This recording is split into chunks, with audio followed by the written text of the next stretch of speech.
ቢስሚላህ ምን ልላችሁ ነበር?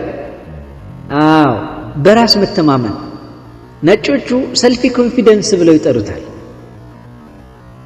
እና በራስ መተማመን ሊኖርን ግድ ነው። በነገራችን ላይ መቼም አላደርገውም የሚባል ነገር የለም።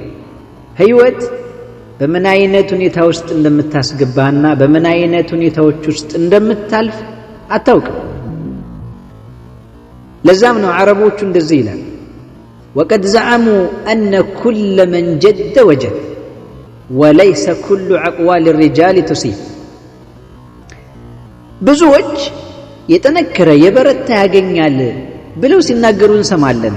ነገር ግን የሁሉም ሰው ንግግር የሚገኝ እውነት አይደለም ይላል። እውነታቸው ነው። እና እኔም እንዲህ ይላለሁ፣ በደግነትህ ላይ ጥበብ ጨምርበት። ጠቢብ የሆነ ሰው ጉዳትም የለበት። አሊያ ግን ክፉ ነው የጠራ ደግነት። ደጋግመህ አስታውሰው ይህን መራር እውነት። እየው ደመና የውሃን ክብደት መሸከም ሲሳነው ይዘንባል። ልባችን ደግሞ የውስጥ ህመሙን መሸከም ሲያቅተው በአይን በኩል ያነባል። አዎ የህይወትን መርህ ለማስጌጥ ለማማር ነገ እንዲስተካከል ከትላንት ተማር። ትላንትን የረሱ የማያውቁ ነገን ያገኙ ጊዜና ትንሽ ቁራጭ ተገን መሐይም ለማንገስ ፈሪ ለማጀገን ይወዱ ነበረ ባልሰሩት መመስገን። እና እነዚህ ሰዎች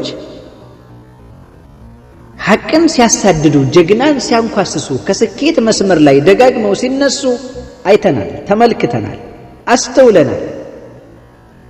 ወርቅ ላበደረ ድንጋይ ሲመልሱ ተናግረን ነበረ እርስ በእርሳቸው እንደሚጫረሱ። እናም ይሄው ለይሰ መን ሰሚዕተ ከመራ አረለ ይሄው እያየን ይሄው ግንባራችን ስር።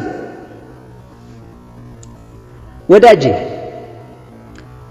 ዛፍ ላይ የተቀመጠች ወፍ እምነቷ በዛፉ ሳይሆን በክንፎቿ ነው ይባል የለ?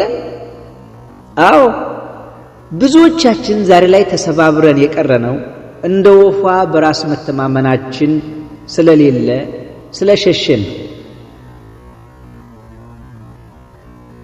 በሕይወት እስካለህ ማንም ይምጣ ማንም ይሄድ በጌታህ ብቻ ተማምነህ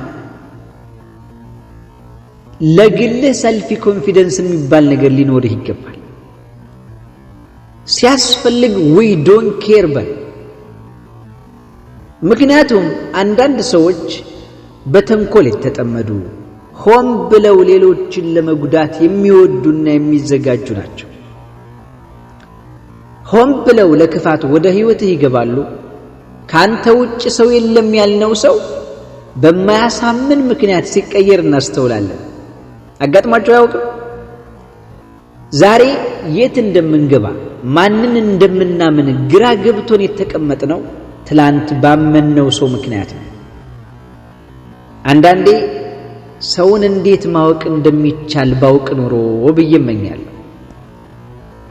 ዞሮ ይሄ አጋጣሚ አብዛኞቻችሁ ላይ ተከስቷል ብዬ ስለማስብ ጥቆማ ያክል መስጠት እንጂ መቼም አጎንጩም ነው እንጂ አጠጡኝ እንደማትሉ ተስፋ አደርጋለሁ።